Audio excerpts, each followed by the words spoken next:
Добро вечер, почитувани гледачи. Вие сте со отвореното студио на телевизија Нова. Јас сум Билјана Василева Трендафилова. Вечерва ќе дебатираме за економијата. Прогласувањето на независност на Македонија и донесе многу повеќе политика отколку бизнис. Барем така вели статистиката.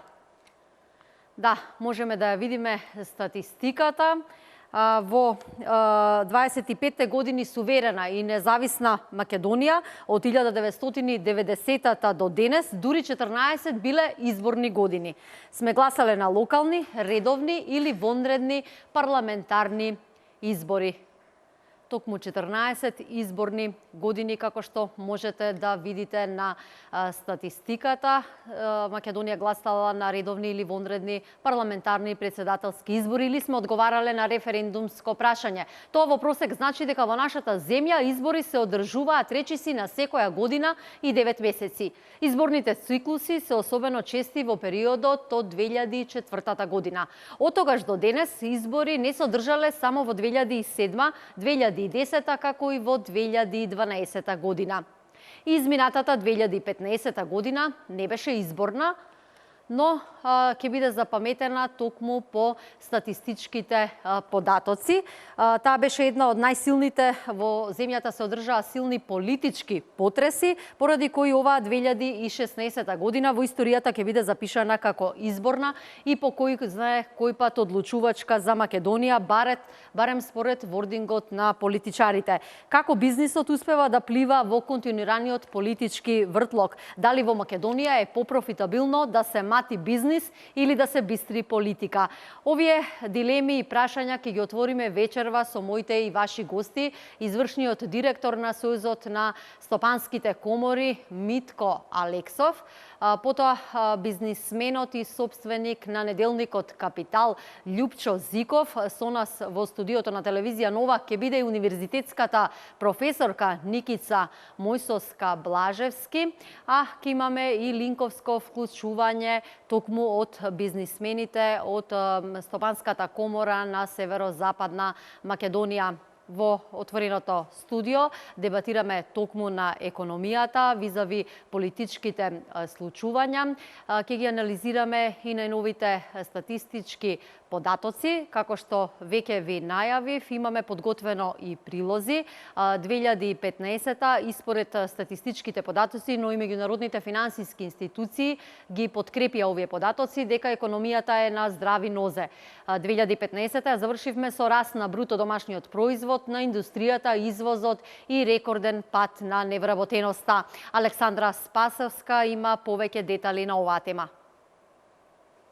Статистичките податоци за раст на бруто домашниот производ, намалување на невработеноста, зголемување на извозот и индустриското производство јасно покажуваат дека и покрај неизвестноста која имаа бизнисмените при донесување на своите одлуки поради политичката ситуација и предстојните избори, економијата сепак е на здрави нозе. Невработеноста на крајот на 2015 година падна на историски најниско ниво од 24,6%. Според податоците за четвртиот квартал од 2015 година, во Македонија невработени биле 233.767 лица, додека вработени биле 715.758 лица. Охрабрувачки се и податоците за раст на БДП, кој според статистиката во 2015 година пораснал за 3,7% на годишно ниво, односно за 9,1 милијарда евра во апсолутни бројки. Најголем раст при тоа е забележан во градежништвото, кој понатаму е главниот двигател на економијата. Во 2015 година значено зголемување беше забележано и кај извозот на стоки и услуги. Вкупната трговска размена во 2015 година достигна 9,82 милијарди евра, што е зголемување за 6,7% споредено со 2014 година. Извозот бележи раст од 8,8% на вкупно 4 милијарди евра, додека кај увозот имаме зголемување за 5,3% на вкупно 5,77 милијарди евра за цела 2015 година. И индустријата ја заврши минатата година со раст од 4,9%. И покрај внатрешните и надворешните ризици, производството беше во позитива 9 месеци, а во минус ги заврши април, мај и јули. Оптимизам за економијата дава и фактот што одлука за инвестирање во Македонија има донесено 25 странски компании, а тоа ќе поттикне отварање на нови работни места. Позитивна слика за македонската економија даваат извештаите на меѓународните организации. Тие во изминативе неколку години ја позиционираа нашата земја на високи нивоа. Според извештај Doing Business на Светска банка за 2016 година, Македонија е 6-та најдобра бизнес дестинација и 12-та во светот. Во последниот извештај на ОЕЦД, Македонија е лидер во регионот според реформите спроведени за подобрување на конкурентноста.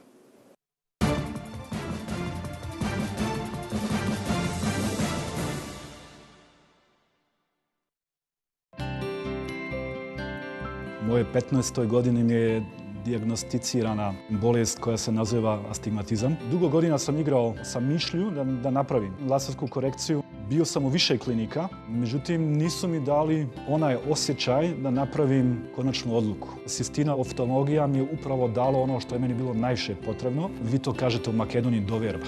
Закажете преглед и вие и за секогаш ослободете се од очилата. Систина офталмологија. За мене Македонија е оваа недопрена убавина од дрвот на Пелистер. За мене Македонија е сервис од другарите во Мал. За мене Македонија е насмевката на мојата Ана. Споделете го најубавото од Македонија на најдобрата мрежа во Македонија. Кажете ни како вас ви инспирира оваа наша прекрасна земја. Ве чекам на нашамакедонија.мк.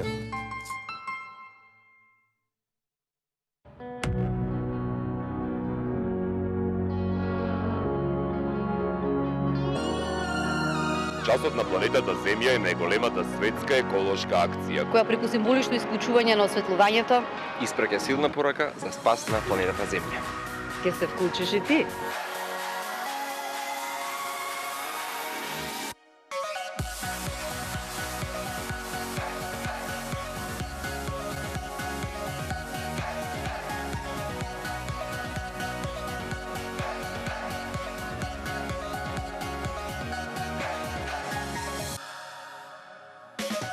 Тие имаш моќта да направиш промена. Приклучи се.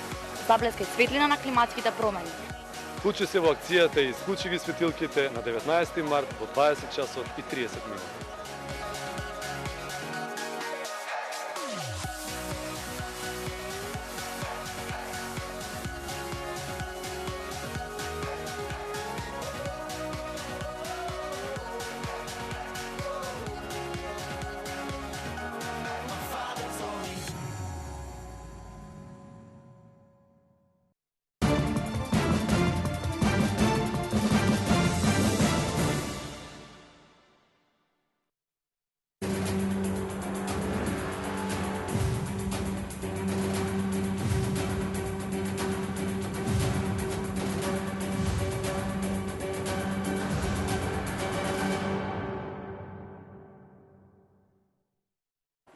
Добре дојдовте во отвореното студио на телевизија Нова. Вечерва дебатираме за бизнисот и политиката, колку кризата, политичката криза и турбуленции влие врз економските процеси во земјава.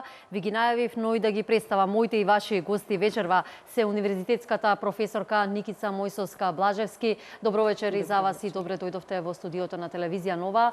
Митко Алексов, бизнисмен, но извршен директор на Сојузот на стопанските комори и бизнисменот и собственик на неделникот Капитал Љупчо Зиков. Добро вечер. Добро вечер и за вас.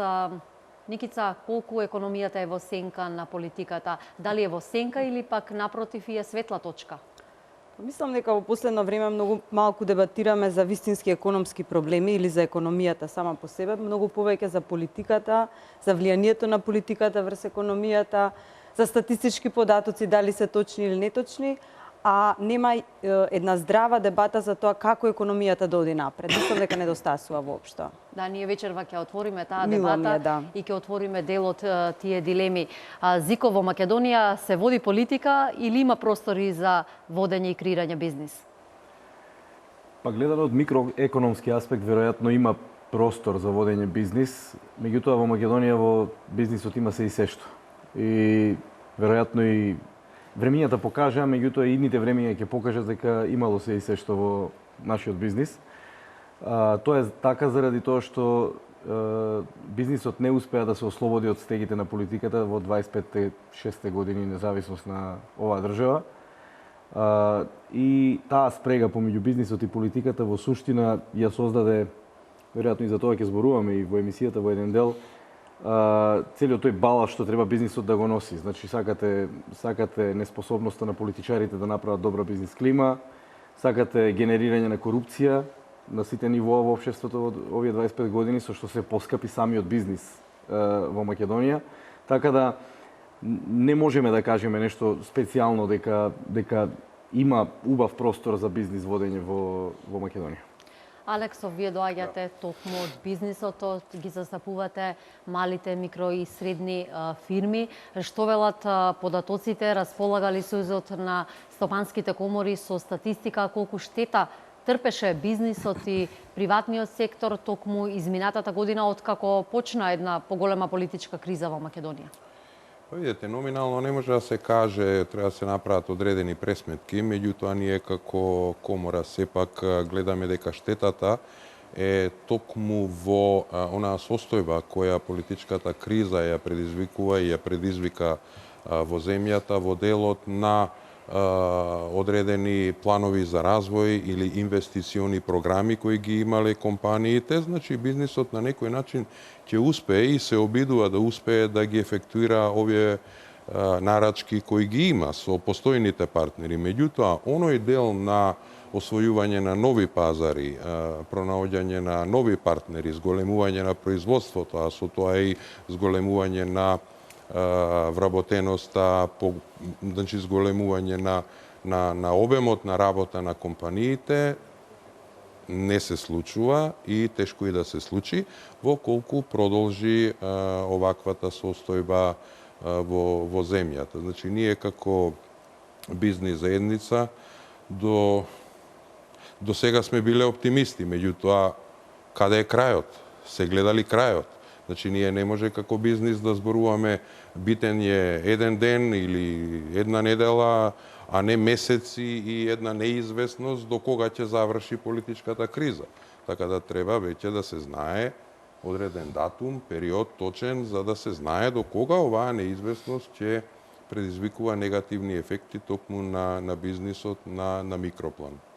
Се гледа ли излез од политичката криза? Знаеме дека изборите предвремените се закажани за 5 јуни. Дали по нивното одржување може да очекуваме некаква завршница или пак бизнисот се уште ќе биде во грч од таа неизвестност и нестабилна политичка клима која што имаме? Веројатно сите се надеваме дека ќе има излез од кризата, највеќе оние кои што го прават бизнисот и кои што секојдневно се соочуваат сигурно и со партнери од странство, на кои што првото прашање ми е зошто има кај вас политичка нестабилност, кога ќе заврши и така натаму. Значи нормално прашање. Бизнисите се соочуваат со повеќе проблеми или на повеќе нивоа. Едно е значи таа политичка нестабилност во смисла на законската регулатива, бидејќи нели законодавството го усогласуваме со законодавството на ЕУ, се соочуваат со секако проблеми на граничните премини, односно со партнерите од соседните земји, главно Грција, така што веројатно е многу тешко време за завршење на бизнис или воопшто за планирање на иднината на бизнисите. Доколку ги разгледаме податоците, например, за деловни тенденции во преработувачката индустрија и така натаму, тие се генерално оптимистички, значи укажуваат на една поголема искористеност на производните капацитети, многу поголема од 2014 или 2015 година, меѓутоа сепак е 65% таа искористеност на производните капацитети и понатаму, значи, она што менаџерите го кажуваат дека главна препрека во идниот период е токму таа политичка нестабилност, неизвестноста која што владе, иако исто така она што го покажуваат е дека тие имаат веќе склучено сделки со своите партнери, меѓутоа, значи, повторно иднината е неизвестна. Да, Абсолютно. колку трпи бизнисот кај нас, ако ја анализираме Европа, но и Америка, големите корпорации и компании, таму се над политиката, но се чини политиката кај нас е длабоко вмешана во бизнисот. Знаеш, Обиљана, имаме, јас не сакам да милувам да кажувам дека конкретната политичка криза во Македонија влијае врз бизнисот. Тука се имигрантската криза, сите случувања да, што ни се... меѓутоа политиката си има свое универзално значење во Македонија кога станува збор за бизнисот и таа универзално влијае 25 години. Затоа јас и вечерва ќе баратам со таа временска рамка. Не може една еден скандал или една афера или политичка криза предизвикана од ова од скандал да влијае врз бизнисот. Повеќе мислам и бизнисмените, мое лично мислење, повеќето бизнисмени повеќе како алиби го користат сега ова за да кажуваат како е работела. Македонија се соочува со длабоки економски проблеми. Македонските компании се соочуваат со проблеми од типот на финансирање, пристап до финансии, пак ќе ја спомнам овде корупцијата која е голема во односот помеѓу бизнисот и јавната администрација. Од друга страна, самите македонски менаџери имаат проблем заради тоа што тие, да речеме, најмокните, така наречените најмокни компании во Македонија се производ на 25 годишна транзиција. И јас многу пати велам дека празлочинот во македонската економија е создаден веројатно во раните 90-ти години со законите за приватизација, кога направена е така како што е направена, а денеска ги имате тие компании или и повеќе компании од тие, нели, кои се соочуваат со силни структурни проблеми внатре на така наречениот македонски пазар за било која стока. Што конкретно сакам да кажам? Имате преголема задолженост на македонските компании во македонските банки. Значи, многу од нивните и бизниси и имоти се задолжени во банките и по линија на хипотека од прв ред, од втор ред. Затоа тие тешко се соочуваат сега со пристап до финансиски средства и кај банките, заради тоа што банките велат дека се ризични за пласмани. Штом тешко доаѓа до кредити во банките, тие не можат да размислуваат за зголемување на бизнисот. Професорката рече дека 65% е, да речем, искористеноста на капацитетите на преработувачките капацитети. Меѓутоа, клучното прашање овде зошто македонските компании не излегуваат на надворешните пазари, значи зошто нема извоз. Не можем да бидам среќен кога ќе кажат дека Германија е наш најголем трговски партнер. Мислам, ајде да влеземе во структурата на таа трговија па да видиме на што се должи. Посреќен би бил кога би рекле дека Македонија е можеби земја која има компании кои извезуваат на широкиот балкански пазар, да речеме на овој 30-40 милионски пазар што е на Балканот, каде што има компании лидери, значи во тоа компании кои превземаат други компании во Србија, во Босна. Знаете, во 25 години се уште ние не сме сведоци дека една македонска компанија превзела пазар, значи го проширила својот пазар, превземајќи компанија во Србија, во Босна и Херцеговина или во Хрватска. Би сакал 2016 година да биде таква година и за мене тоа би биле оптимистички знаци за опоравок на економијата и натаму. Веројатно ќе збориме во текот на емисијата повеќе и за странските инвестиции, за сите тие атрибути на денешната македонска економија за која вела дека била во раст, меѓутоа пак ќе кажам дека далеку сме од вистински здрав раст на предпријатијата. Кога ќе видиме силен извоз, кога ќе видиме финансирање на бизнисите од страна на банките врз основа на тие извозни капацитети и сделки што ги прават компаниите, тогаш би можеле да разговараме за здрав раст. Да, Зиков отвори многу дилеми, почнувајќи од приватизацијата, па се до денеска во каква кондиција е реално стопанството и микрофирмите. Има успешни компании, има и компании кои извезуваат, но сепак реално како се чувствуваат и во каква кондиција се малите фирми? Па да, ако зборуваме за моменталната состојба, компаниите сега својот фокус го имаат на тоа да обстанат. А не да влезат во нови инвестиции? Па видете, се соочуваат со одредени проблеми кои треба да се надминат. Значи, едноставно се соочуваат со проблем на свој обстанок. Нормално, секоја компанија гледа да може да оствари одреден раст и развој. Еве, беше спомната деловната клима или така наречена бизнес клима. Значи, тоа е постојана дискусија.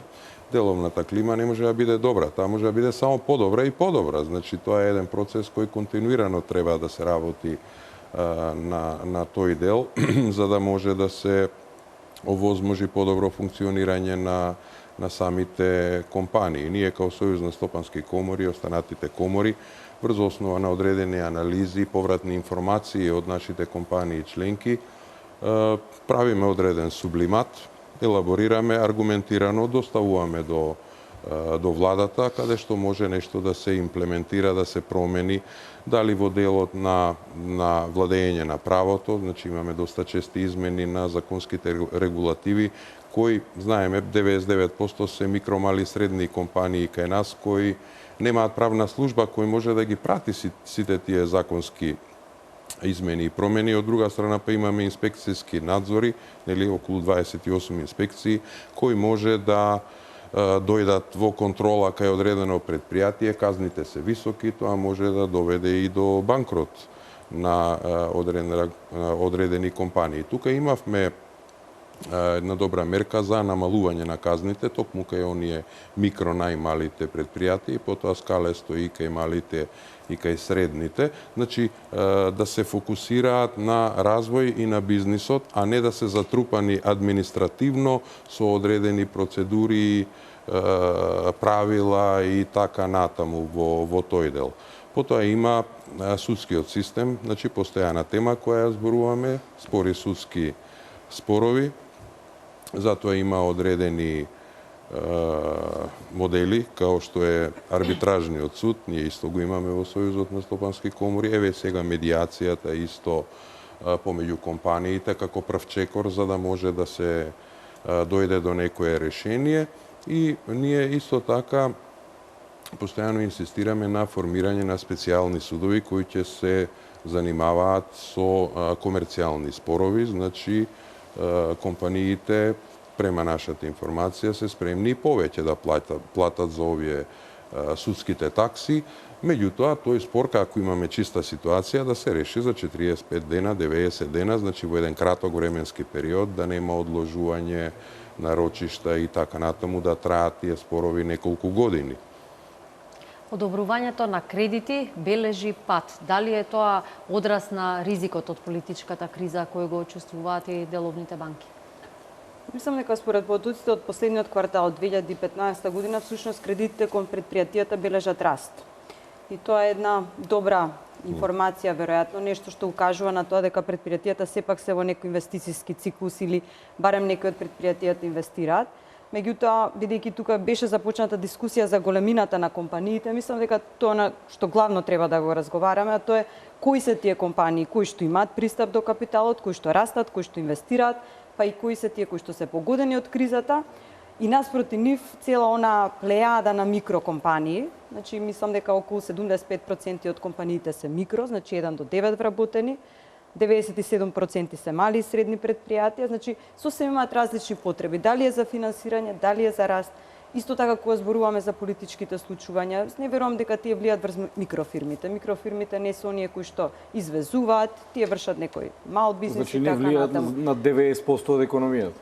Токму така. Значи мислам дека сепак е на потек се самите бизнисмени, тоа што го начина Зиков, дека може би оправдување политичката криза. За големите компании, мислам и во разговорите со студентите им велам вие немате рол модел, затоа што најсилните бизниси во Македонија всушност биле приватизирани, значи не се изградени од нула. И младите немаат рол модел врз основа на кој ќе сакаат да развиваат бизнис. Не се, мислам дека фокусот треба да се стави на она што го велиме деловно окружување, значи сите оние работи кои што беа спомнати, меѓутоа како да возможиме ние средина во која што тие микрофирми ќе растат.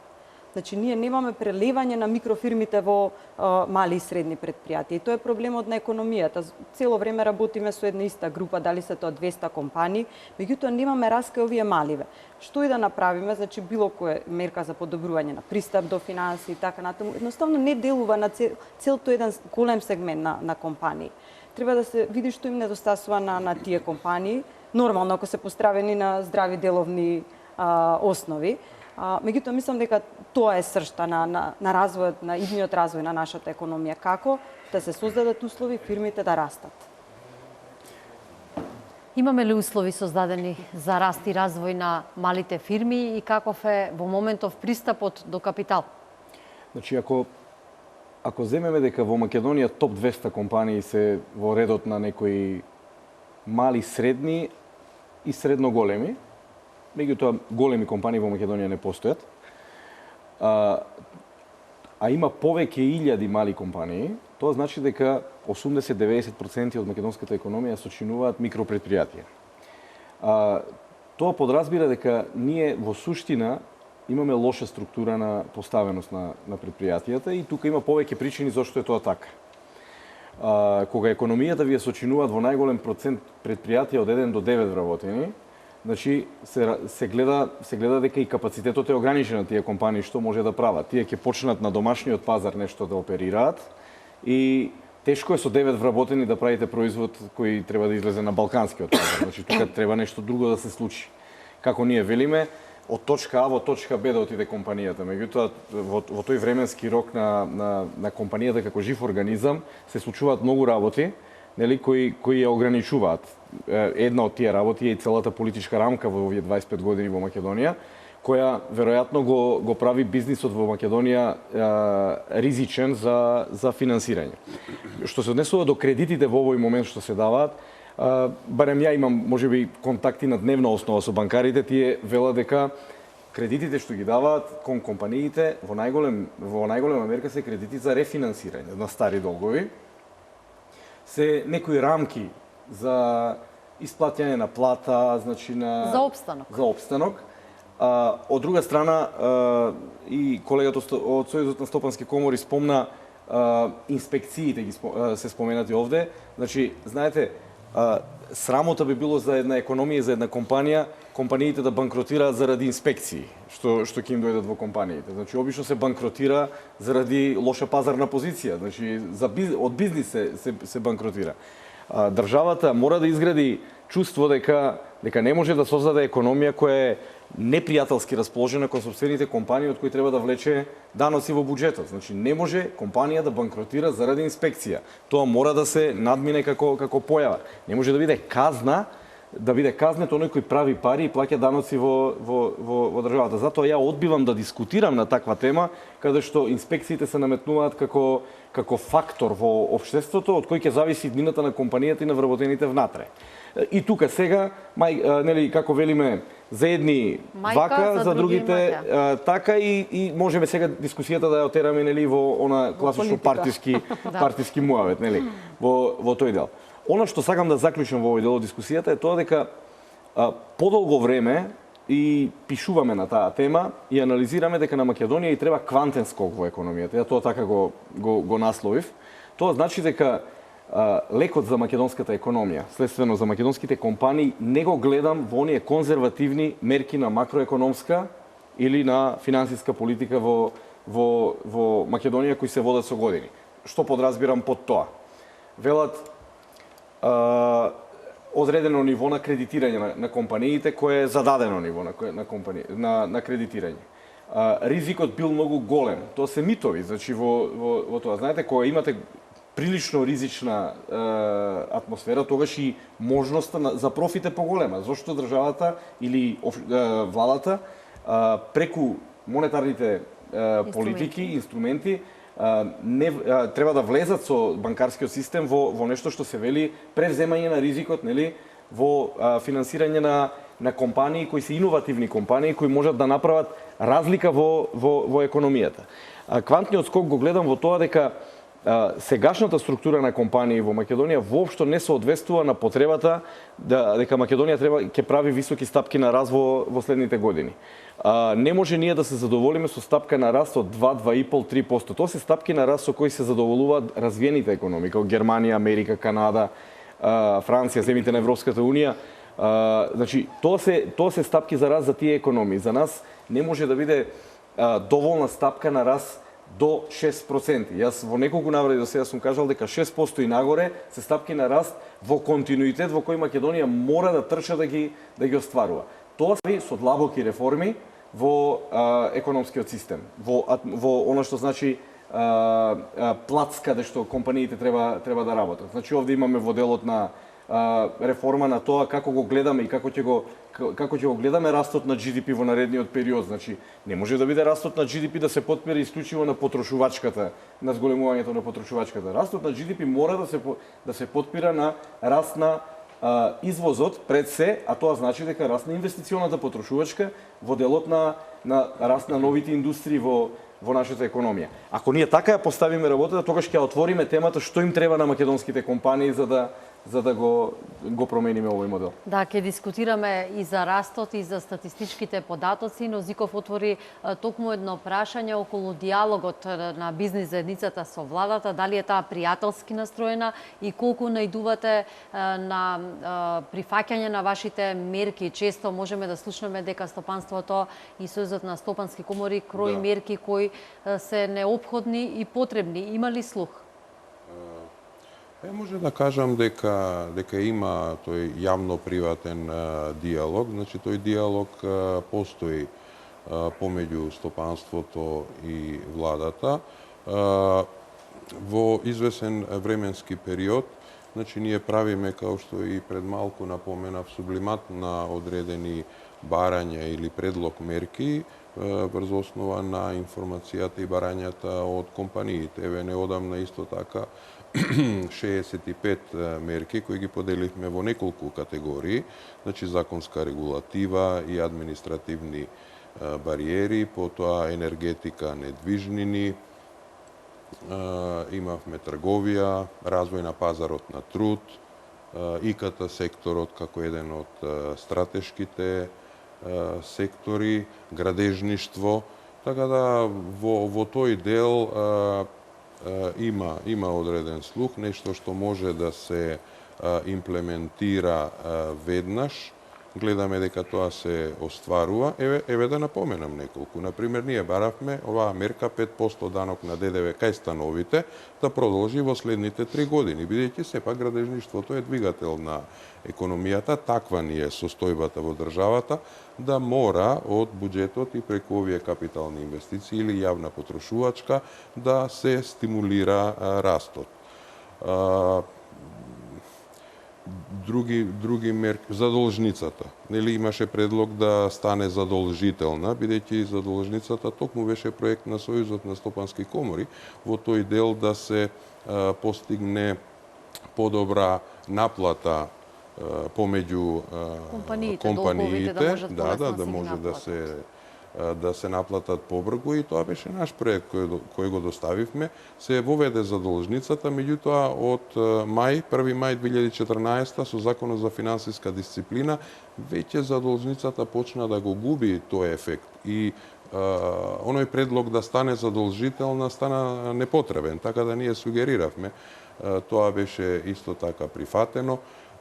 Други некои мерки, не знам, намалување на ДДВ за сточна храна, за развој на сточарство, земјоделие, воведување на повеќе авиолинии, кои сепак се субвенционирани, меѓутоа исто така им овозможуваат на деловните луѓе полесна комуникација.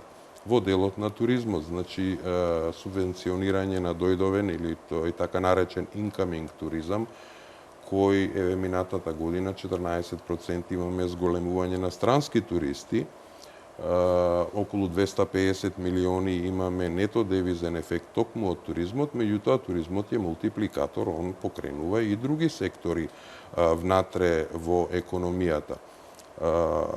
Ние као Сојуз на стопански комори посветуваме големо внимание на туризмот, затоа што сметаме дека е тоа чист девизен прилив за нас. Сега постои една можност, ќе видиме дали ќе ја искористиме, се надеваме дека ќе ја искористиме со руските туристи. Значи негде околу 4 милиони руски туристи ја посетуваат, односно посетувале Турција годишно и трошеле околу 5 милиарди евра. Значи 1% ние да успееме од овие руски туристи да донесеме во Македонија 40.000, тоа е огромна бројка. Сега ќе се постави проблемот кај да ги сместиме во овие капацитети хотелски. Се градат и нови хотели, гледаме дека и општина се развива полека, но сигурно се наметува. Делот можеби ќе го продискутираме кредитната линија од Европската инвестициона банка. Значи тој почна како антикризна мерка, беше ограничувачки, на наша сугестија се прошири. Значи не е да биде само на производство, него и трговија и така натаму. Каматата да биде фиксна за цело време траење на кредитот, бидејќи не беше тоа случај на самиот почеток, и исто така што беше спомнато тука, 30% од тие средства се користат за обртни средства, 70% за инвестиции, а на почетокот беше само за инвестиции. Така, за искористеноста на кредитната линија од Македонската банка за поддршка и развојот ќе дискутираме малку подоцна. Сега го барам Линковски, го вклучуваме бизнисменот од Комората на Северозападна Македонија. Со нас е Фатмир Битуци. Добро вечер. Добро вечер. Да, Комората, Стопанската комора на Северозападна Македонија ја анализира бизнис климата и неодамна можевме да прочитаме и да анализираме една ваша студија која што на крај сублимира дека бизнисот сепак трпи штета од политичките случувања. До какви резултати стасавте? Значи, секако ги слушав соговорниците во студио и за жал можеме да кажеме дека во Македонија ние немаме суштински диалог со политиката, кога велиме дека суштински диалог се однесува на како ние би се однесувале во една ситуација на политичка криза за да се спремиме за одреден вистински економски раст во државата. Ние во суштина преземаме одредени мерки кои што само во момент може да го сузбие, да го кажеме, ефектот, негативниот ефект на состојбите во кои се наоѓаме, но тоа не дава некаков ефект во долгорочни рамки. Ние велиме, имавме критики на економскиот развој во 2015 година, бевме малце и се уште мислиме дека сме скептични за 2016 година, затоа што сметаме дека економскиот проектираниот економски раст е само економски раст кој што дозволува да економијата е во статус кво, а немаме вистински развој, ниту имаме позитивни насоки, да ги кажеме, за одредениот економски развој во Македонија. Па добро, вие велите нема солиден раст, но сепак статистичките податоци покажуваат нешто сосема поинакво. Тоа го дискутираме, а и ќе продолжиме вечерва да го дебатираме во студиото. Статистиката измери раст на бруто домашниот производ. И тоа релативно висок за цела 2015-та, 3,7.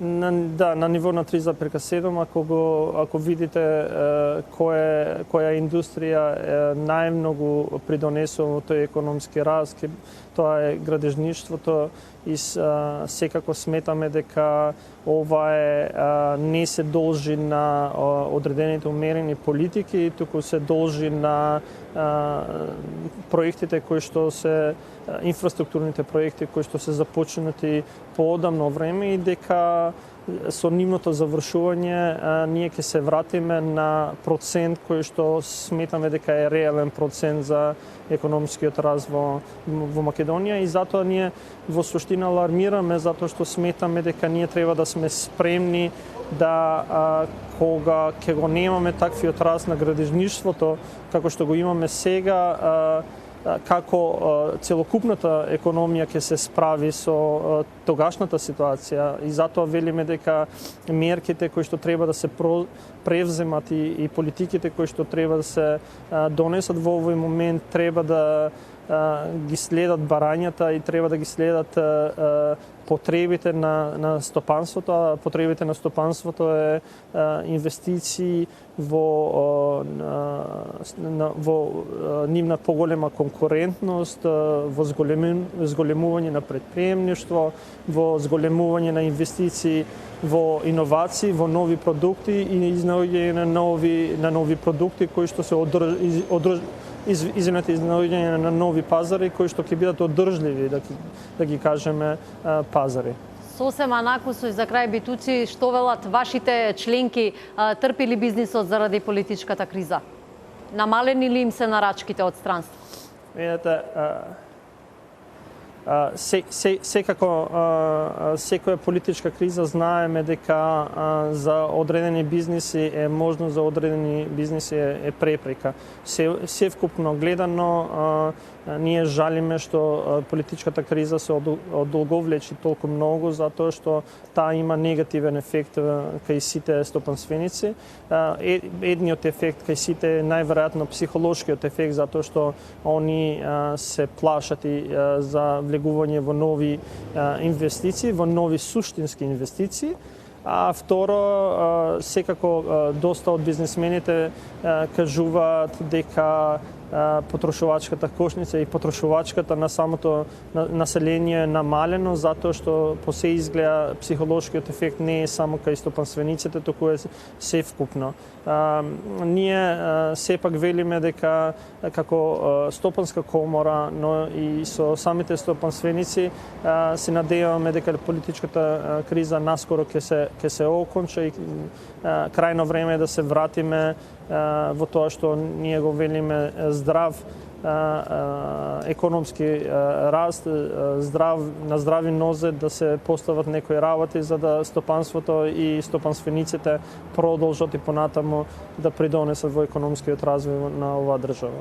Битуци, ви благодарам што бевте дел од отвореното студио на телевизија Нова. Ги слушнавме ставовите ваши, но и на Стопанската комора на Северозападна Македонија. Почитувани гледачи, за кратко се враќаме со гостите во студиото да ги прокоментираме токму и последните ставови. Останете со телевизија Нова.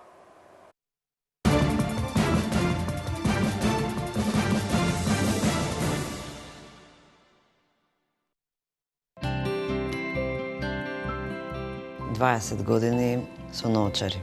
Имав многу проблеми. Во последниве 3-4 представи морав да носам научари затоа што се чувствував несигурно. Тимот на Систина ми влеа надеж дека ќе можам слободно да работам без научари. И дека единствено до крајот на животот би носела само научари за сонце. Закажете преглед и вие и за секогаш ослободете се од очилата. Систина офталмологија.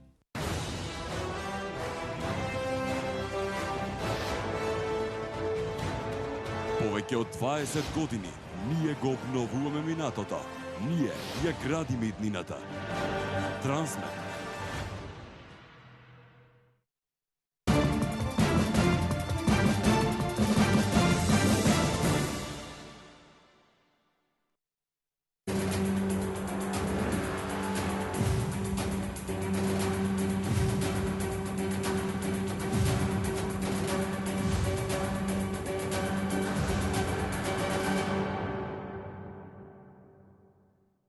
Повторно сте во студиото на телевизија Нова. Вечерва дебатираме за економијата и бизнисот. Дали е полесно да се води бизнис во Македонија или да се бистри политика, какви се штетите и влијанијата во ова време. Мои ваши гости се универзитетската професорка Никица Мојсовски, бизнисменот и собственик на неделникот Капитал Љупчо Зиков и извршниот директор на Сојузот на стопански комори Митко Алексов. Алексов, го слушнавме ставот на комората која што ја застапува третата стопанска комора и поголема улога која што има во државата. Тие велат дека може да се остваруваат и повисоки стапки на раст и го кажаа ставот и нивните членки трпат загуби. Видете, значи таа е тема која треба да се отвори, реално да се зборува за тоа дали можеме или не можеме и кој е начинот на кој ние би можеле. Значи ние генерално имаме проблем со структурата на македонското стопанство. И ние мора како држава од една структура на производство на суровини и полупроизводи да преминеме, значи да се превземат мерки и активности, да преминеме на стопанство кој ќе има структура базирана на иновации, односно производство на производи кои ќе имаат повисока додадена вредност. Иначе ние со постоечката структура македонска ваква каква што е и со овој број на микро, мали и средни компании и овој раст што го остваруваме е добар ако се споредиме со земјите од регионот. Нели, значи не може ние со Кина да се споредуваме или со некои други економии. Значи тука пред се ние као Сојуз на стопански комори сметаме дека треба фокусот да биде во иновативно земјоделство. Значи, нашето земјоделство сега произведуваме суровини, ги продаваме као градинарски производи, нешто преработуваме и така натаму. Меѓутоа, тука постојат многу можности каде што треба да има поддршка за домашните компании и да има одредени инвестиции. Потоа мали, високопродуктивни, флексибилни индустријски капацитети кои ќе можат да се прилагодат на дали екстерни или интерни шокови и ќе можат да бидат по-флексибилни да ги амортизираат овие шокови. Потоа финансискиот сектор, осигурителниот сектор, тука треба да ни биде нас фокусот во идниот развој. Значи, иновации и производи со повисока додадена вредност. Во оваа структура, ваква структура и комерцијалните банки, кои сепак се приватни компании, значи имаат проценка на ризик, значи тука се најранливи, односно најтешко доаѓаат до кредити, токму малите компании, овие стартап компаниите. Комерцијалната банките сакаат да ги оплодуваат своите средства. Меѓутоа проблем е пазарот. Нашиот пазар е мал и сега они поддржуваат. 9% имаме кредитен раст од година во година. Меѓутоа зависи кои компании ги поддржуваат и која структура и големина на компании. Овие помалите тешко доваѓаат до кредити. Да не е оваа кредитната линија од Европската инвестициона банка, тие тешко дека ќе можат со таа каматна ставка. И таму има многу малку компании во таа кредитна линија. Да, али добро ги искористуваат 350 милиони. Меѓутоа тоа не ја прави разликата, ако ми дозволиш. Значи не ја прави разликата во тоа дали економијата ни се подобрува од сегашната позиција. Значи се согласувам, лоша е структурата на македонските компании, но ние имаме цели сектори каде што 25 години зборуваме, цели сектори во економијата каде што во 25 години зборуваме дека треба нешто да се направи. Значи, сето ова се согласувам дека треба да го направиме за да добиеме компании кои ќе бидат фаворити на Балканот. Меѓутоа, ајде да го направиме. Како да го направиме? И сега затоа и реков дека на Македонија треба квалитативен скок, значи надвор преку промена на моделот на кој функционира економијата. Значи, таа тема конечно мора да се отвори и таа во суштина е првокласна политичка тема, тоа не е економска тема. Значи, промената на моделот на кој ќе ви се развива економијата, дали таа ќе продолжи да се развива по некаков тип на либерален концепт или можеби како и сега, али подобро од овој модел што сега го тераат владеачката партија со своите коалициони партнери, а тоа е некаков тип на условно речено државен капитализам, значи во тој дел кој ќе повлече квалитативен раст на овие мали компании. Сите компании во Македонија се стартапи. Овие малите компании од 1 до 9 вработени, тие не можат да профункционираат без фондовска поддршка, значи во тоа. И тоа не го кажувам сега или овака, тоа го прави, фондовска поддршка на компаниите правеа цела Источна Европа, Западна Европа во време на криза, значи државата мора да направи како што е банката за поддршка на развојот кај нас, мора да направи такви фондови што поагресивно ќе ги поддржуваат проектите кои се силни, особено производствените проекти на компаниите, особено ако се тие наменети за извоз. Значи, еден сектор кој сакам посебно да го прокоментираме, тоа е производството на храна во Македонија. Значи, недозволиво е во билансите да имаме 750-850 милиони евра увоз на храна во период во кој велиме дека субвенционираме земјоделско производство. Значи, ако вие субвенционирате земјоделско производство, вие го субвенционирате примарното земјоделско производство. Тоа земјоделско производство е суровина за некој преработувачки капацитет. Ајде да ги видиме нашите преработувачки капацитети. Сите ги продадовме на локалните комшиски компании, значи од соседството, српски, хрватски, босански, словенечки компании. Видете млечната индустрија. Значи во Македонија влегуваат во нашите млекари не за да го зголемат производството и да излезат надвор со извоз, освен, ќе кажам, секоја чест во последно време на Битолска млекарница, другите пред се го задоволуваат домашниот пазар, меѓутоа кога влегле внатре да ви ја земат компанијата, го зели и пазарот. Па така имате словенечко алпско млеко кое се произведува во Тузла да ви се продава во Македонија. Значи, додека тоа се случува, нашите помали млекарници кубурат со финансиски средства за да направат добар маркетиншки план, добар производ, да може да isfinansираат излегување надвор на српскиот, на босанскиот, на хрватскиот, на бугарскиот, на романскиот пазар. А да не збориме да преземат аквизиција некоја друга компанија. Тие на прсти можеме да изброиме компании кои купиле надвор компании. Мислам дека тоа беше Брако од Велес има купено во Белград фабрика, мислам дека ИГМ Кавадарци има купено во Словенија фабрика и тука некаде завршува тоа што го гледам. Значи имаме цели сектори кои можеме, како што е производството на храна, кои можеме со промена на моделот, а тоа значи пред се билдање на домашни преработувачки капацитети, посилно помагање во фондовско помагање на тие што постојат и стварање на атрактивна клима за отварање на нови, значи производствени капацитети и логистички центри.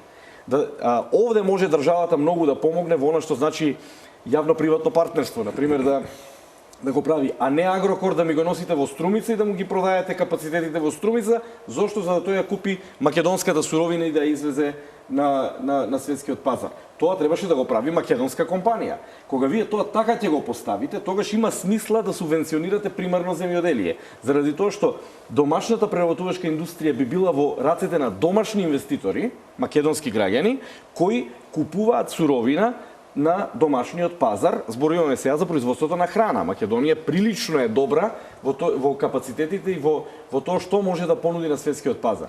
Ние тоа не го нудиме. Погледнете го Израел. 50 години живее во воена состојба. Со политички закани перманентни. Значи, ние, што е ова кај нас? Не е политичка закана, ако го земете Израел од пустиња за 50 години 9,5 милиарди евра извоз на храна во светот. Со најнови технологии. И сега некој од страна слушајќи ме ќе рече, ама тоа е Израел, ти што збориш? Па дајте да седнеме да разговореме, тоа станува збор за план, станува збор за проект, станува збор за промена на моделот. Јас би препорачал, како што седнуваат во клубот на пратеници едната партија со другата партија, со третата и со четвртата, така веројатно треба некој рамковен договор да се направи помеѓу политиката и бизнисот и да се договорат за котите каде што ќе оди македонската економија во наредниот период. Нас ни треба суштински договор. Мала економија, мала држава која може многу да направи да ја промени оваа состојба. Не можеме да се задоволиме со тоа дека 2,5-3,5% ќе ни биде растот ако го оствариме. Значи, не може. Ние треба да кажеме дека нашата цел ќе биде 6-7% раст, па да трчаме по неа. Да целиме кон повисоки стапки на раст.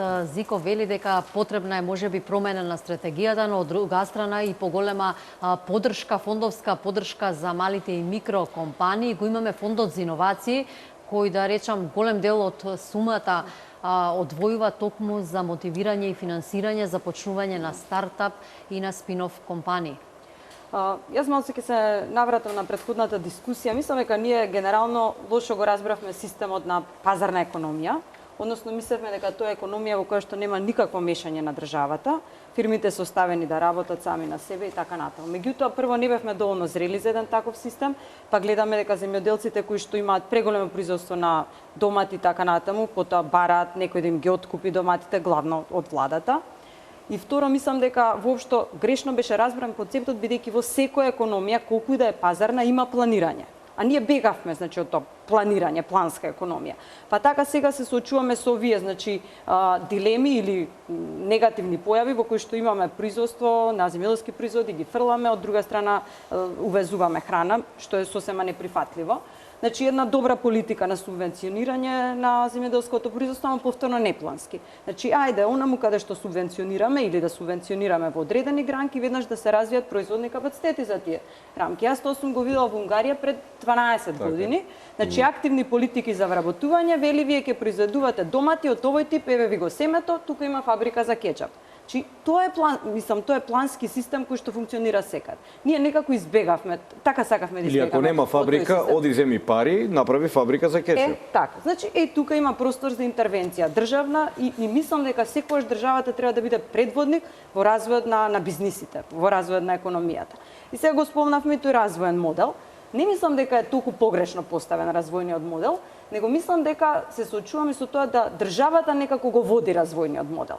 Значи, државата вели, добро, мислам, сега да ги оставиме оние работи како што се креирање на подобро деловно окружување, значи судскиот систем, значи тие работи ги дискутиравме, меѓутоа вели државата, значи добра, ние не растеме доволно, ќе привлекуваме странски директни инвестиции. Привлековме оноко кога што привлековме, се надевам дека тоа изврши позитивен ефект врз пазарот на труд, меѓутоа што направивме, ја потврдивме структурата на економијата која што имавме претходно, примерно производство, уште од стара Југославија останато, значи развој на елементарни занимања, што до одредена мерка е во ред, бидејќи нашата армија на невработени лица се главно пониско образовани. Значи, за нив странските инвестиции обезбедуваат работни места. Меѓутоа, ако размислуваме на долг рок, што треба да направиме сега повторно? Велиме промена на структурата на економијата. Светска банка неодамна имаше еден извештај, вели вие сте веројатно во една замка, наречена замка на средно ниво на развиеност, middle income trap. Што значи, вика, вие сте скапи за да произведувате текстилни производи, трудоинтензивни производи и да се такмичите со Бангладеш. Инаку во Бангладеш, например, еден работник во текот на 8 часов на работно време произведува 40 пара фармерки джинс. Кај нас тоа, значи, таа продуктивност ја нема нашиот текстилен работник. Значи, не можеме со нив да се надпреваруваме. Од друга страна, вели, а сте прескапи пак, за да се, односно прескапи за во текстилна индустрија, меѓутоа пресиромашни за да можете со иновации да се надпреварувате. Значи немате доволно капитал, немате иновативни проекти и така натаму. И сега повторно настапува владата, вели добро, ќе основаме фонд за поддршка, за иновации, ќе отвараме инкубатори и така натаму. Меѓутоа, пазете, целата улога на фондот или парите кои што се на располагање на фондот ќе зависи од тоа колку има добри иновативни проекти. Значи, тоа е основата. Вие можете да поддржувате за микро и за мали бизниси, колку ќе се јави тој предприемачки дух кај младите луѓе, кај студентите.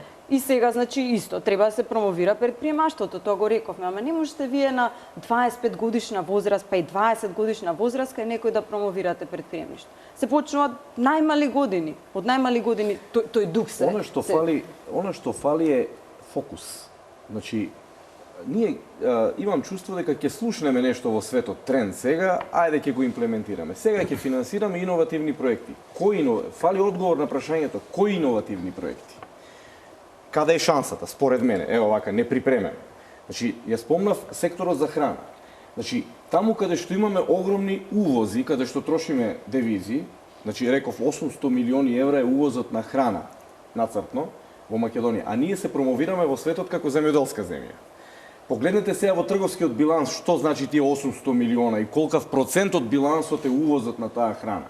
Значи, ние 25 години се промовираме во светот како аграрна земја, како производители на земјоделски производи, во суштина сме паднале на тој испит. Значи, ние мораме тука да го најдеме нашиот модел на развој, значи, во нашата перспектива. И не само да субституираме 800 милиона, еве, вака кажано вулгарно, нели 800 милиона увоз, него ние треба да промовираме во следните 10-15 години, можеби уште 1 милиарда извоз на храна на околните балкански пазари, ќе речем. Значи Сингапур ако може да произведува ако може тоа да го направи. Значи како не Македонија. Беше спомнато овде само што ова, беше спомнато овде туризмот ни расте. Како гранка која што може. Случајно го знам овој податок, не ми е факт туризмот нели во моја работење. Значи вкупно број на легла во Македонија има 23.000. Збор на хотелски легла во Македонија. 28. Еве нека се 28. 29.000 легла има само во Банско Бугарија. Во регионот на Банско Бугарија. 600.000 за кој туризам ние разговараме? И сега ние велиме хотели ќе отвараме. Па дајте да ги отвараме више тие хотели. Мислам, што правиме сега? Овде треба сите капацитети да се вложат, ако е Македонија, се согласувам дека е Македонија можна добра дестинација. Македонија се уште не е добра дестинација и да не се занесуваме. Имаме ние многу да работиме додека станеме. Целата приказна. Така. Што правиме другите услуги околу хотелот? Што е Охрид денеска? Јас минатата година кога се бавев со политика во политичката кампања, отидов на Охриѓани и им реков и на еден дел од кампањата таму им реков дека доколку ние решаваме за иднината на Македонија, Охрид би го направил да биде државен проект. На Охрид не му треба градоначалник. Охрид ставите го Копиран во Словенија. Направите го државен проект и се што ќе се прави во Охрид ќе се прави од Скопје. Значи од тука ќе се прават сите развојни аспекти на Охрид. Значи тоа се конкретни чекори кон нешто. Со брата Рој го извулгаризиравме проектот негов за Охрид, се согласувам. Тој беше претеран проект, пренагласен проект. Меѓутоа, дајте да извадиме сршта, суштината од тој проект. Таму имаше казино туризам, таму имаше клубови, таму имаше повеќе хотели, таму имаше нешто. Па дајте да го направиме тоа. Што е тука сега поентата? Ние го извулгаризиравме проектот, а ништо не правиме. Од другата страна. Алексов, има ли иновативни проекти? Нуди ли бизнисот? Се ли креативни компании? Да, во овој контекст, значи, каде што зборувавме за подршка за одредени иновативни проекти и развој, тука Македонската банка за подршка на развој сметаме дека треба да одигра клучна улога. Таа е сепак државна банка, согласно законот може да дава и комерцијални кредити. Меѓутоа на оваа банка и фали докапитализација. Значи имаше една капитализација од 10 милиони евра и се одредува стратешки сектор. Државата нека го одреди стратешкиот сектор, земјоделие беше одредено, каматна стапка 3% за земање на одредени кредити во преку Македонската банка за подршка на развој. Ние, као Сојуз на стопански комори, кажуваме дека државата нека ги одреди тие сектори и нека ја докапитализира. Во тој случај ќе може, ова што го зборуваме, фондови, за да ја одигра таа улога, за да ги... Ама тоа до сега требаше да ја направено. Да, за да ги стимулира, да ги стимулира компаниите. Ние на секоја ваква емисија констатираме што треба да се направи. Ова господин Зиков што кажува 800 милиони евра увоз. Значи, тука имаме ние по околу 600 извоз. Но, ние немаме производство на месо. Значи, голем дел вредносно од нашиот увоз е месо. Ние за 25 години немаме производство на пилешко месо. Едно пилко имаше и тоа не постои, или гица, охрид и така натаму. Ние увезуваме пилешко месо, 15-18 илјади тони и така натаму.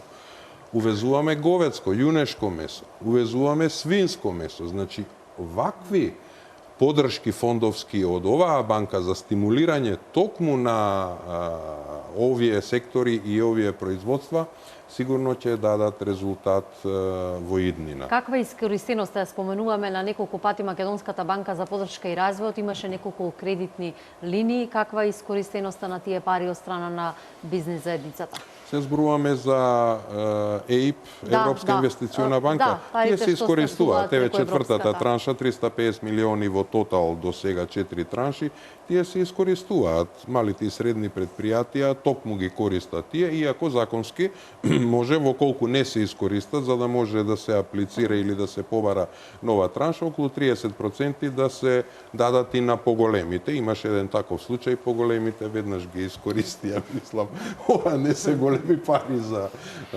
за поголемите. Во делот на иновации, фондот за иновации 10 милиони евра му е алоцирани се тие средства. 2 повика имаше до сега. 16 проекти во првиот, 6 во вториот за овие помалите до 30.000 евра. Има 30 компании до 100.000 евра. Значи има некое движење, меѓутоа треба и тие иновативни проекти сепак да најдат некоја подршка за да може да се имплементираат во секојдневниот живот или во секојдневното стопанство.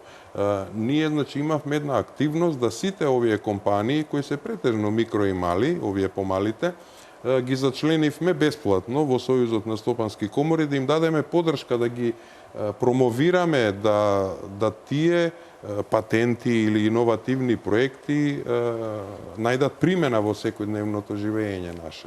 А има многу добри проекти таму. Така, колку бесплатните услуги кои им се на располагање на граѓаните им го подобруваат животот, но и стандардот?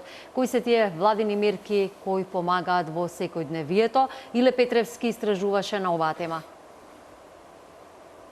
Бесплатните услуги кои граѓаните ги добиваат од државата придонесуваат за поквалитетен живот, сметаат дел од експертите. Поволностите од областа на транспортот, здравството, туризмот, образованието, градежништвото, земјоделството се само дел од секторите каде граѓаните на земјава имаат можност бесплатно да добиваат услуга платена од државата. Универзитетскиот професор од областа на социјалата Владимир Илиевски вели дека вакви примери има во голем број на европски држави. Согласно со тоа дека се бесплатни услуги, покажува дека луѓето кои се наоѓаат во состојба на социјален ризик и не се во можност да ги остварат истите, државата како основен носител или во системот на социјална заштита обезбедува бесплатни социјални услуги на социјално ranjivите поединци групи, со што им се овозможува нивно интегрирање во заедницата. Граѓаните поделени. Дел од мерките редовно ги користат, дел велат дека не ги користат, но заедно се истомисленици. За подобрување на животниот стандард и за поквалитетен живот потребни се поголеми плати и пензии, велат граѓаните. Не користам, ше користам мој превоз, пешки. Имам и онака бесплатна железница, не ја користам. Имам услови, мислам, сум бил вработен. Така да... Околу стандардот? Па добро е да се подобри. Како пензионер со автобусиве бех на Бања во Струмица, Бања Банско. Што сметате дека ќе го подобри стандардот кај вас? Па што знам, да се вработат младиве, тоа е едино, друго подобро за нас. Ќе тераме некако. Дефинитивно за да се следи тој европски тек кон кој што аспирираме, платите би требало значително, нели и основната и вкупната таа просечна да се покачи, бидејќи растат за животрошоците, а платите некако релативно стегнираат. Искористувате ли вие дел од мерките како пензионер, ве прашувам? Кои мерки? Кои што ги имаат граѓаните? Не. Експертите сметаат дека и невладиниот сектор треба позначително да се вклучи во напорите за подобрување на животот на граѓаните, да се посвети поголема грижа и на ранливите категории граѓани. Оно што се возможува нели со плурализација во системот на социјална заштита и на здравствената заштита, потребно е повеќе да се води сметка повеќе носители да бидат вклучени во заштитата на граѓаните во однос на давање на одредени услуги со цел истите да бидат и исто така достапни. Меѓутоа со самиот принцип на плурализација се возможи да покрај државата која има нели обврска и е основен носител во обезбедување на услугите, како што спомнав, се вклучува и издруженијата на граѓани, и приватни правни лица, исто така и физички лица. Од нашето обкружување, речисите земји имаат идентични мерки за граѓаните кои треба да им го олеснат животот. Од социјална помош преку железнички или автобуски бесплатен превоз за одредени категории на граѓани, субвенционирани здравствени прегледи, па и летувања во домашните туристички центри. Како најнов проектот оваа област во светски рамки е примерот на канадската покрајина Онтарио, кој на своите жители им испраќа чек на домашна адреса, доволен за покривање на месечните трошоци за храна, превоз и облека. Слични примери има и во Финска и Холандија, каде граѓаните добиваат од 800 до 1000 евра, се со цел поефикасна и подобра граѓанска класа.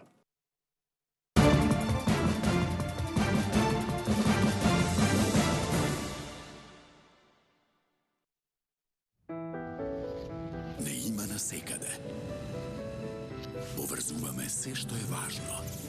Овозможуваме комуникација со брзина на светлината. Поврзуваме и илјадници домови со иднината. Ја имаме најдобрата мрежа во Македонија. Токму затоа не одбравте за најдобар национален оператор.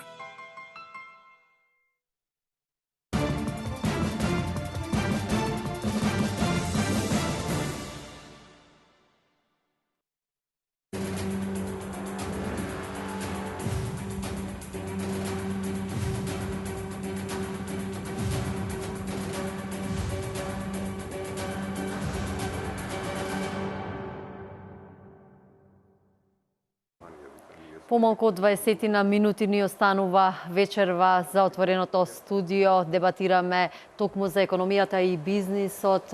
Наши гости се Никица Мојсовска, Митко Алексов и Љупчо Зиков.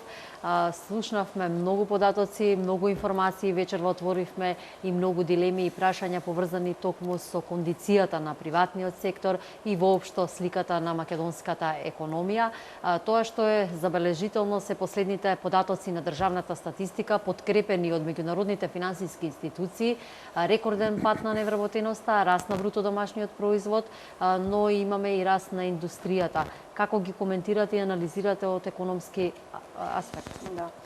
Апсолутно, значи зборувавме тука дали тој раст на бруто домашниот производ е доволен веројатно за да Македонија ја доведе на патот на повисок животен стандард или споредбено со ЕУ земјите со кои што сакаме да се споредуваме најчесто. Она што е главен двигател на бруто домашниот производ изминатата година или особено последните 2 квартали, тоа е градежништвото. Последниот квартал мислам дека има раст од околу 30%. Значи, сето тоа е во ред, бидејќи е во рамки на зголемување на капитални инвестиции, раст на градежништвото воопшто како сектор, беа споменати некои политики кои што исто така влијаат врз раст на градежништвото, меѓутоа покрај тој преработувачката индустрија или она што е основата, да речеме, на нашата економија и таа бележи раст. Сето тоа е очекувано со оглед на приливот на странските инвестиции, нивното производство. И секако се огледа и во растот на вработеноста, значи од прилика во последниот квартал беше зголемена за 13.000 работни места во однос на последниот квартал од минатата година. Се отворија доста жешки дебати дали тие податоци се релевантни, точни и така натаму. Меѓутоа, јас велам, тие се продуцирани во еден официјален статистички систем, контролирани од Евростат и така натаму, така што не би разговарала за тоа. Што ни покажуваат овие податоци? Значи, добро, тој развоен модел дава ефекти, и споменавме. Не сме задоволни со стапката на раст, каде треба да ја гледаме иднината, веројатно во овие попропулзивни сектори, попродуктивни сектори, за кои што се мачиме некако да ги креираме, да ги оформиме. Да излеземе надвор од оние трудоинтензивни сектори, дали е текстилната, дали примарното земјоделско производство, значи рековме ајде малку да се иновираме и да произведуваме финални производи, бидејќи често пати ни се случува наши земјоделски производ е извезен како таков, преработен и вратен во нашава земја, меѓутоа ние го плаќаме многу поскапо секако. Значи ефекти има од сите политики, меѓутоа не сме задоволни со растот. Тој раст како што напоминавме не е раст кој што ќе ни го подобри значително животниот стандард. Тоа го гледаме, да речеме, и преку стапката на сиромаштија. И таа се намалува, меѓутоа тоа е една бавна динамика. Се уште околу помалку од 1/4 од населението, меѓутоа сепак е тоа голема бројка, живее во сиромаштија. А за сиромаштија се смета, да кажам, околу 12.000 денари приход по домаќинство месечно. Значи, тоа е линијата на сиромаштија, ние велиме речиси четвртина од домаќинствата живеат во сиромаштија. Меѓутоа, мислам дека тоа е генерално еден проблем, да кажем, на развојниот модел кој што го избравме. Тоа е модел кој што е неодржлив, бидејќи е базиран на ниски даноци, што е во ред сосема, меѓутоа од другата страна пак сакаме и многу да постигнеме со тие малку приходи што ги собираме. Значи, ние се дефиниравме, етаблиравме како земја со ниски даноци, со идеја дека тоа ќе ги поттикне бизнисите, ќе се формираат поголеми профити, ќе се вработуваат нови лица, ќе се зголеми потрошувачката на домаќинствата кои што плаќаат исто така пониски приходи. Меѓутоа, тоа купче на пари што го собираме, сакаме многу да постигнеме. Значи, Македонија од прилика приходите вкупни на буџетот се 28% од нашиот бруто домашен производ. Само Албанија и Косово имаат пониско, тоа се нарекува фискално оптоварување. Пример Унгарија е 48%, значи даноците, односно вкупните приходи на буџетот се пола од вкупното производство. Кај нас само 28%. Сега ние сакаме со тие малку пари што ги собираме да постигнеме многу. Че сакаме да го платиме или финансираме функционирањето на јавната администрација, што е основна функција на буџетот, една од основните функции, да го поттикнеме растот преку програми, дали се активни политики за вработување, дали е поддршка на иновации, и сакаме и да направиме прераспределба или дистрибуција на тој доход, што би значило сакаме да ги зголемиме социјалните трансфери. Изминатиот период, значи, имавме зголемување на пензиите, кое што, како што гледаме од програмите, ќе продолжи, зголемување на социјалната парична помош, и тоа ќе продолжи, ама не можеме сето тоа да го направиме, и сега се соочуваме со раст на јавниот долг. Сосема јасно. Значи, не велам дека тој модел, значи едната страна од моделот мора да се менува. Или ниските даноци да се зголемат, или да не сакаме толку да постигнеме многу со тие малку пари што ги собираме. Само однако со имате и споредба на долгот, каде е Македонија споредбено со регионот и некои европски теми? Бидејќи деновиве се зборува за јавниот долг, нели близу 50% од бруто домашниот производ, меѓутоа ако направиме споредба во Германија, која што ни важи земја за развиена земја, значи која што не се задолжува многу и така натаму, таму е 75%, да речеме, јавниот долг од бруто домашниот производ, Италија 132, Белгија 110, значи многу повеќе од Македонија. Сега јас реков, ајде да видиме и што значи тоа за граѓанинот, бидејќи исто така почна да кружи онаа информација околу 2000 евра секој граѓанин го задолжила државата. Меѓутоа да ви кажам дека во Белгија 50.000 евра е задолжен секој граѓанин од државата, во Италија исто 50.000 евра, во Германија 35.000 евра, значи многу повеќе отколку во Република Македонија. Потоа реков ајде да ги споредам со платите, меѓутоа да речеме еден македонски граѓанин би должел 6 просечни плати, толку е јавниот долг. Еден италијан би трошел, односно е задолжен околу 30 плати од страна на државата, белгиец 15 плати, германец 13 плати, значи многу повеќе од просечен македонец. Сега, не велам и дека парите ги трошиме разумно. Значи, велам дека долгот е на некое прифатливо ниво, а како се трошат парите можеме да дискутираме. Или која е најпродуктивна прилика. Овој дел на процентот, на долгот од бруто домашниот производ, тоа е овој критериумот од Мастрихт. Значи, ние сме умерено задолжена земја, ако го земеме тој процент, 45-6%. Велат до 49, добро. Зависи дали се зима централна влада, дали се зима општо долгот како државата и така натаму.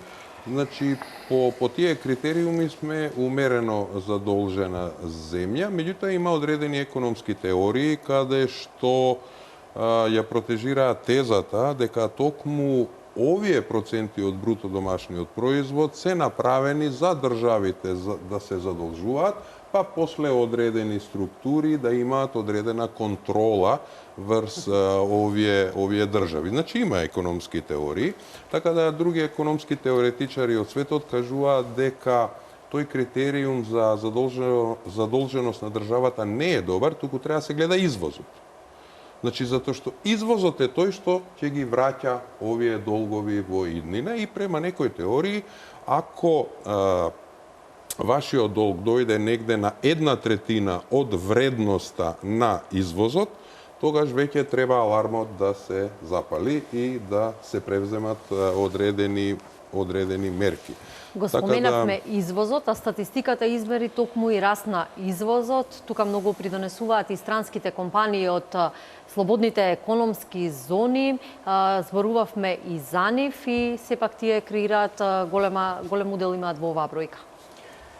Да, значи извозот расте и тоа е окей, меѓутоа извозот во апсолутна цифра е многу мал.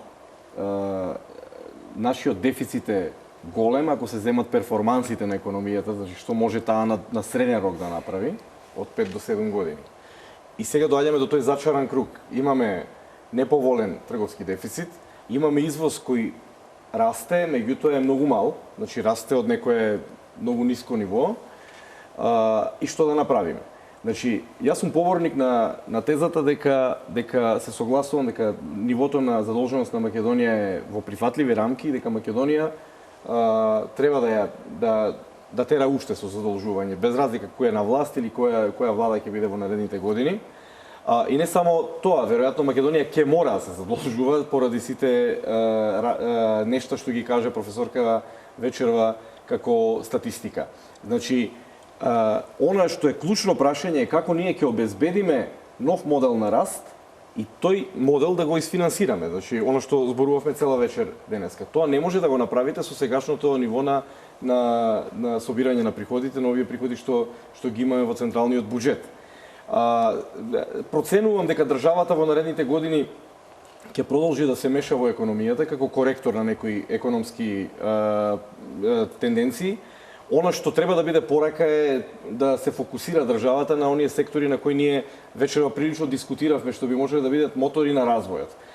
Не може државата некритички да ги троши парите од граѓаните, заради тоа што веројатно ќе се доведеме во една точка во која професорката Мојсовска рече дека ќе мора да интервенираме во делот, например, на едната страна, а тоа се да речеме водоноците. Македонија може многу брзо да дојде до една точка во која ќе мора да констатира, една влада ќе констатира дека ДДВ ќе треба да се зголеми, дека данок на добивка ќе мора да се коригира и така натаму. Сега, тие пари од централниот буџет со новите задолжувања што би се случиле во наредниот период би требало да го осигураат моделот на раст кој би требало да базира на на извозот, на новите капацитети кои би требало да се креираат во Македонија. Тоа е големиот предизвик на една влада во наредниот период, да ги препознае тие клучни сектори каде што би требало да се зголемат инвестициите, значи во тој дел да ги подржи инвестициите преку конкретни мерки. Една од тие е голема докапитализација на банката за подршка на развојот, веројатно формирање на некои други фондови, препознавање на добрите компании кои може да направат разлика на поширокиот балкански пазар. Земете ги неколку од овие големи компании на Балканот, а ги има повеќе кои се светлосни години во економска смисла на зборот пред нашите компании, како што е на пример Агрокор, кој има 8,5 милиарди обрт годишен како семејна компанија, значи која работи во земјоделски сектор и во преработувачка индустрија.